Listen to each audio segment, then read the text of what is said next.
fọ́nrán akéwùtọ́rọ́jẹ kan ni mo rí níbi tí ó ti ń fi kùránì búra wípé súrátù fatia ó ṣiṣẹ́ fún oró ejò. Ẹni tí ejò bá bùjẹ kò nídìí pé ẹ̀ ń gbé lọ sí ilé ìwòsàn. Tẹ́ni ẹ bá ti ka fatia sí omi tó dẹ̀ mú tó dẹ̀ nígbàgbọ́ wípé oró ejò yẹn máa lọ. Àkọ́kọ́, ẹ̀yin èèyàn wa, irọ́ lásán ni nǹkan tí ẹni yìí sọ. Ẹlẹ́ẹ̀kejì ní pé Quran ìwé lásán ni. Ó dàbí ìgbà tí èèyàn kan mú ìwé kan ṣáábí àbí novel story book kan tó wá sọ pé òun fi ń búra.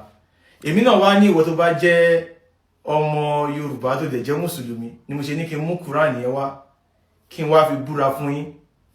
Ṣé rí Quran yìí mo dìmú yìí?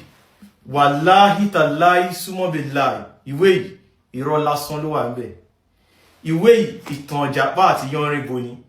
Àmọ́ èèyàn tó bá lo wàláhì tàláhì fún yín mo fẹ́ kẹ́ mọ̀ pé irọ́ ló pa fún yín. Ṣé ẹni tó parọ́ tó sọ̀rọ̀ yìí? Ẹ lọ wá ejò mọ́nàmọ́ná. Ẹ jẹ́ kí ejò yẹn kó bù jẹ. Ẹni yẹn ti nígbàgbọ́ already. Kẹ́ni yẹn wá ka fatia. Ẹ filẹ̀ sínú ilé. Àmọ́ kẹ́ tó ṣe yẹn ẹ jẹ́ kó ti kọ́kọ́ kọ ìwé lẹ̀ wípé òun lòun ní kàn ṣe bẹ́ẹ̀. Ó nígbàgbọ́ tí ejò yẹn bá ti bù jẹ kó ka fatia tàbí kó máa ka kùrìsíù tàbí kó máa ka yasin. Ó lè máa ka Quran. Nǹkan kan ò ní ṣe. Òun ti nígbàgbọ́. Àmọ́ èèyàn wa irọ́ lásán ni. Paracetamol 10 naira ó lágbára ju àlá lọ. Irọ́ lásán òfútù fẹ́ẹ̀tẹ̀. Èmi wá ń sọ fún yín báyìí. Ẹni àfà tó bá ti sọ fún yín wípé ẹ̀sìn Islam òdodo ni, ẹ má jẹ́ kó fi Quran búra fún yín. Irọ́ lásán ni ìwé yìí, ìtàn lásán ló wà ńbẹ̀. Tó bá fi búra fún yín, irọ́ lásán ni. Irú ẹni bẹ́ẹ̀ ẹ gbé lọ sí di Ṣàngó Olúkòso àyàrá náà, tàbí ẹ jẹ́ kí irú ẹni bẹ́ẹ̀ gbé lọ sí di Ògún, ojúbọ Ògún. Ó máa sọ fún yín pé òun ò nígbàgbọ́ ńbẹ̀. Ẹ sọ fún kò dìgbà tó bá nígbàgbọ́ ńbẹ̀. Èmi ò nígbàgbọ́ nínú Quran, mo dẹ̀ fi ń búra fún yín pé wàláhì tàláhì súmọ́bìláì. Irọ́ lásán ni ìwé, irọ́ lásán ni Islam. Wọ́n wá fi parọ́ fún wa, wọ́n wá fi kó wa lẹ́rú ni. Ìwé yìí àwọn Lárúbáwá kọ́ láti kó wa lẹ́rú ni. Ká lè bá a máa ṣiṣẹ́ torí pé ẹrú ló máa ń rẹrù ọba. Kán lè bá a di ẹrú tí wọn kán dìírù wá lórí káwa máa bá wọn ru ẹrù wọn ẹ̀rí. Àwa ń kówó wa à ń kó lọ sí ìlú wọn. Àáfàá bẹ́ẹ̀ ẹni kó lọ búra fún yín nídìí Ṣàngó. Ìpè tó bá jẹ́ pé òdodo Allah náà ni Ọlọ́run Olódùmarè kó búra fún yín nídìí Ṣàngó. Tó bá jẹ́ pé òdodo ẹ̀sìn Islam ẹ̀sìn Ọlọ́run Olódùmarè ni kó búra fún yín nídìí Ṣàngó.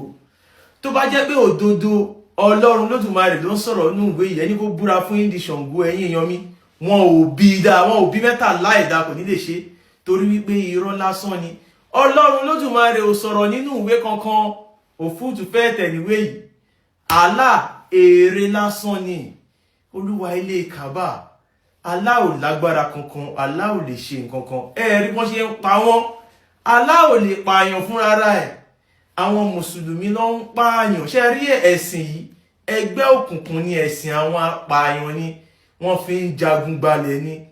Ẹ má gbàgbé, nígbà tí Muhammadu ò tí ì lágbára ní ilẹ̀ Mẹ́kà, ó ṣe ìjírá lọ sí Mẹ̀dínà. Nǹkan tó ń pè ní ìjírá ní invasion. Ó invade wọn ní Mẹ̀dínà, ó bẹ̀rẹ̀ sí pa kúkúrú, ó ń pa gúngùn, ó ń jalè, bẹ́ẹ̀ lè ro pọ̀ sí. Ìgbà tí èrò pọ̀ sí tó pa ogun wọn tán ní Yatrib ní Mẹ̀dínà lẹ́ni.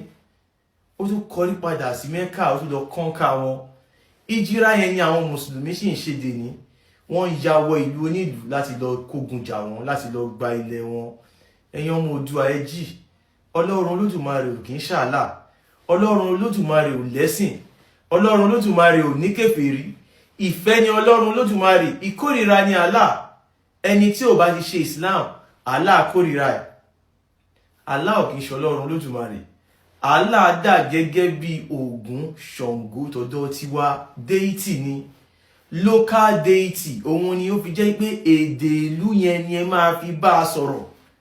Local deity àwọn Lárúbáwá ni Allah, èdè Lárúbáwá nìkan lè fi bá a sọ̀rọ̀.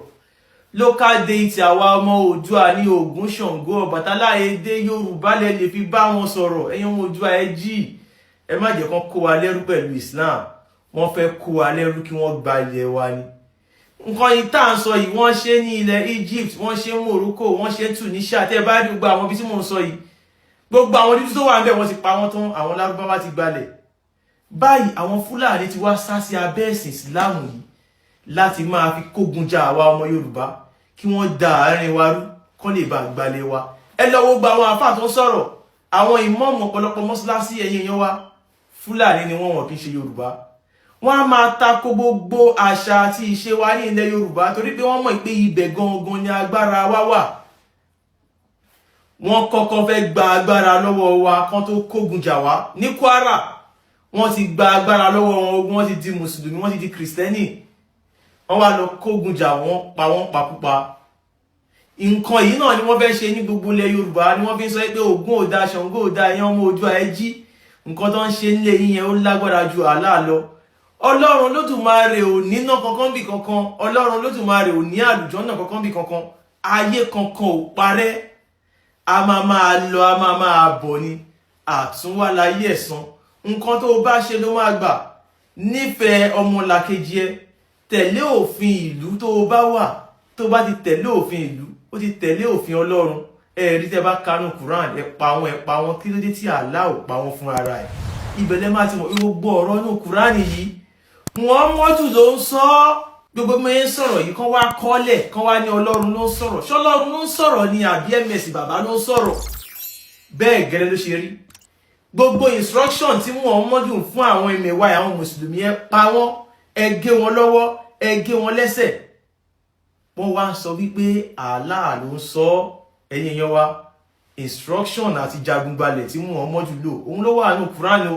Wọ́n wá fi kógun jà wá ni.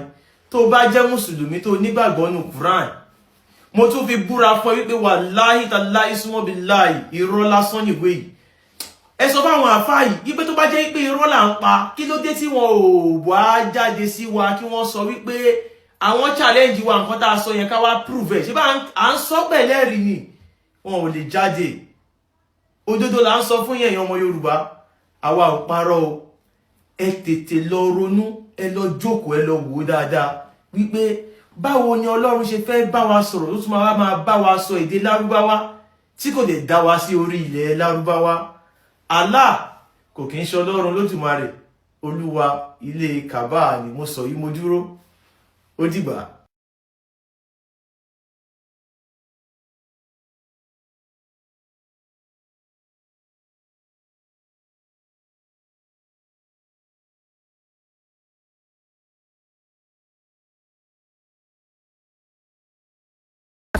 This is Oodua TV Watch. Don't forget to subscribe, comment your opinion, like, comment and share so that other people can get access to what you enjoy on our channel. Thank you.